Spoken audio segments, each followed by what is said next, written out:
شدت افت نرخ نفت در بیرژه‌های بزرگترین و شلوغ جهان امروزها از شیخ‌های عرب تا اولیگارخ‌های روس را شاکی کرده است.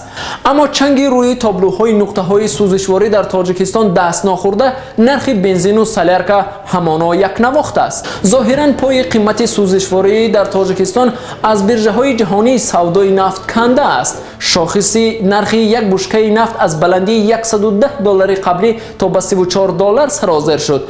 اما چرا قیمت بنزین در تاجیکستان همانا به تغییر است؟ این سوال بیش از همه در ذهن ساکنان با قرقیزستان همسرحدی ولایت سوخت پیدا می شود که نرخ‌های ارزان بنزین و سالارکا را در دهه‌های همسایه کشور دیده حیران می شوند. این فرقیت متضاد سوزشواری بیش از همه در دو سوی راه خوجند اسفره روشن برملا می شود. قد این جاده که ناحیه باباجان غفوروف را از لیلک قرقیزستان جدا می کند، شرکت های زیرک قرقیزستان دهها نقطه های سوزشواری بنیاد کرده با سامانی پول ملی ما به شهروندان تاجیکستان بنزین و سالارکا می فروشند.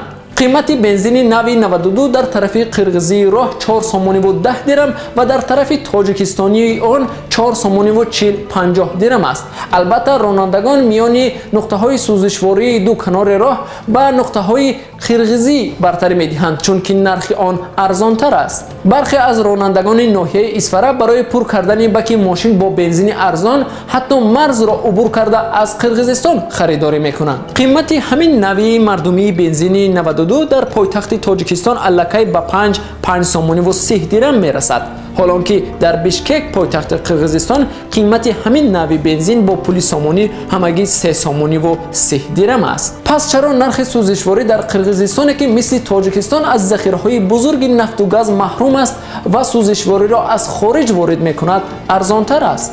پاسخ مسئولان خدمات ضد انحصاری در این مورد که علت گرانی سوزشواری را به قیمت افتادن خراجات راه و بارکشانی ربط می‌دهند قانع کننده نیست. هم تاجیکستان و هم قرقیزستان مواد سوخت را از روسیه بدون باج گمرکی وارد می‌کنند.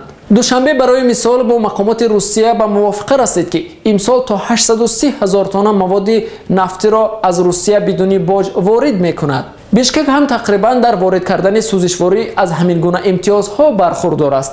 پس فرقیت تا این حد سوزشواری در این دو همسایه کشور از کجاست؟ پژوهش و کندوکاوها در بازار مواد سوخت دو کشور توجه را به یک فکت جالب جلب می کند که به احتمال زیاد اصل مسئله زیر آن نهفته است. هیچ یکی از 4 شرکت بزرگ مواد سوخت قرقیزستان، گازپروم نفت آسیا، پترولیوم، بیشکک پترولیوم و روسنفت در بازار آنقدر سهم ندارند که یک شرکت در تاجیکستان دارد. به عباره دیگر رقابت تنگاتنگ این شرکت ها نمیگذارد که نرخ سوزشواری در بازار این کشور به طور صنعی گران باقی بماند.